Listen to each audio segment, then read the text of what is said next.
even if the Russian leader Vladimir Putin ordered another 170,000 units to fight in Ukraine.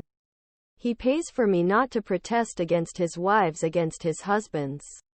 The Russian officials read an intelligence briefing published by the British Ministry of Defence on Saturday X by the British Ministry of Defence, by their wives distributing Russian troops, including paying them and trying to discredit them online. 3 days later, the protest group was fixed in a fake warning label, probably in provoking pro-Kremlin actors. The Ministry of Defense said that many of these soldiers have been mobilized in September 2022 and are currently on the front for more than a year. According to Britain The Independent, latest surveys found that 74% of the Russians supported peace talks to end war in Ukraine.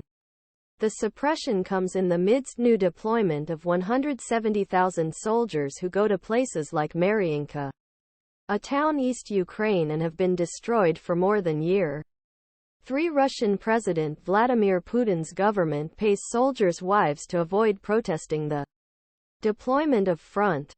Kremlin pays wives of soldiers to end protests against fact that their husbands were deployed indefinitely to front. The abandoned area, which was once home to 10,000 inhabitants, claimed that although it was slightly more than a pile of rubble, Russian troops claimed that he had finally bought the town on Saturday.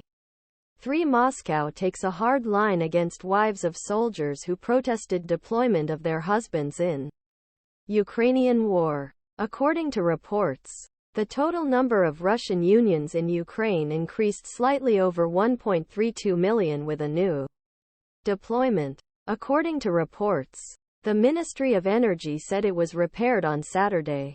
The Ukrainian plant was occupied by Russia in March 2022 and no longer produces power. But it needs an electricity to cool one of the 4 reactors in the state of hot protection, so it was not fully closed.